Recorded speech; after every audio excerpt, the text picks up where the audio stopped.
का मनी है, ये जनता का पैसा है। धन्यवाद माननीय सदस्य। Ma'am 2 minutes I will take ma'am.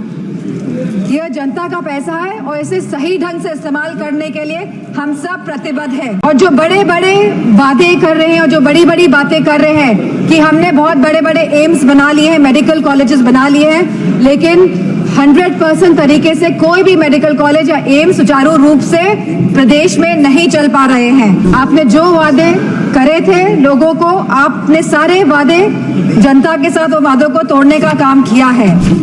Sir, जहां आप जीडीपी की बात करते हैं, जहां आप थर्ड इकोनॉमी की बात करते हैं कि हमारा देश तीसरी बड़ी इकोनॉमी बनने जा रहा है, लेकिन वही हमें बात करनी है पर कैपिटा इनकम की, स्टैंडर्ड ऑफ लिविंग की बात करनी है, हमको महंगाई बांधने की बात करनी है, हमको इलाज मुफ्त और सस्ता दिलाने की बात करनी है। निराशा संभव को भी असंभव बना देती है। तो मैं समझती हूँ जो वादे किए गए थे, जो रोजगार को लेके, सरकार पूरी तरह इसमें विफल रही है और लगातार बेरोजगारी दर बढ़ रहा है। जहां आज ये बेरोजगारी दर 9.2% है और जहां महिलाओं का बेरोजगारी दर 18.5% है। तो मैं समझती हूँ लगातार युवाओं का मनोबल गिराने का काम इस सरकार ने किया है और अग्निवीर जैसी योजना ला के इस सरकार ने नौजवानों का, युवाओं का, इस देश की प्रतिष्ठा का, सम्मान गिराने का काम किया है। क्या एक भी मंडी पिछले 10 सालों में उत्तर प्रदेश में बनी है? और जहां खुद प्रधानमंत्री आए थे उत्तर प्रदेश में विधानसभा चुनाव में और उन्होंने वादा किया था उत्तर प्रदेश की जनता को, उत्तर प्रदेश के लोगों को कि वो आवारा मवेशियों की समस्या से किसानों को हल दिलाएंगे, निजात दिलाएंगे। तो क्या इस आवारा पशुओं की जो समस्या है, जिसकी वजह से आज हमारा देश चौकीदार बन गया है, रात भर सो नहीं पा रहा है, तो क्या कोई प्रावधान बजट में रखा गया है इस समस्या को लेके? इसी के साथ जहां किसान आंदोलन में लगभग 700 किसानों ने अपनी जान गंवाई, 14 से 22 तक लगभग 1 लाख किसानों ने आत्महत्या की है। तो हम वित्त मंत्री से पूछना चाहते हैं कि प्रधानमंत्री फसल बीमा योजना के तहत कुल किसान लाभ कितना मिला है और कहीं इसमें गिरावट आई है तो कितनी गिरावट आई है?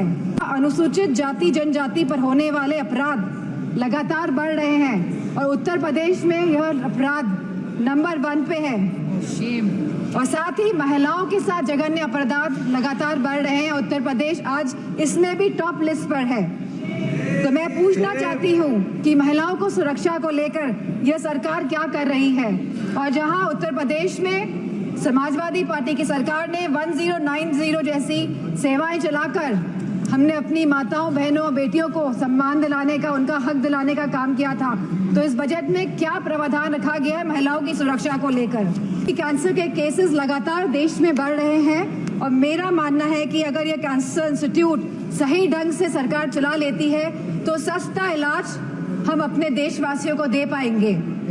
100% तरीके से कोई भी मेडिकल कॉलेज या एम्स सुचारू रूप से प्रदेश में नहीं चल पा रहे हैं क्योंकि भारी डॉक्टर्स की कमी है, नर्सेस की कमी है, टेक्नीशियंस की कमी है। इसी के साथ जो टीचिंग फैकल्टी में भी भारी टीचर्स की कमी है। सर, जो सरकार कुपोषण के बारे में बात कर रही थी, जो भारत को अनीमिया मुक्त बनाने के बारे में बात कर रही थी, तो मैं उनसे कहना चाहूंगी कि आप सभी अपने वादों में विफल हुए हैं। आपने जो वादे करे थे लोगों को, आपने सारे वादे जनता के साथ वो वादों को तोड़ने का काम किया है। सर, जहां आप जीडीपी की बात करते हैं, जहां आप थर्ड इकोनॉमी की बात करते हैं कि हमारा देश तीसरी बड़ी इकोनॉमी बनने जा रहा है, लेकिन वही हमें बात करनी है पर कैपिटा इनकम की, स्टैंडर्ड ऑफ लिविंग की बात करनी है, हमको महंगाई बांधने की बात करनी है, हमको इलाज मुफ्त और सस्ता दिलाने की बात करनी है। और जो कैपिटल एक्सपेंडिचर की आप बात कर रहे हैं, तो मैं समझती हूँ इसमें भी समय सीमा तय होनी चाहिए कि इंफ्रास्ट्रक्चर के जो भी प्रोजेक्ट्स बन रहे हैं उनकी समय सीमा निर्धारित हो, क्योंकि यह टैक्स का मनी है, ये जनता का पैसा है। धन्यवाद माननीय सदस्य। Ma'am 2 minutes I will take ma'am. यह जनता का पैसा है और इसे सही ढंग से इस्तेमाल करने के लिए हम सब प्रतिबद्ध हैं।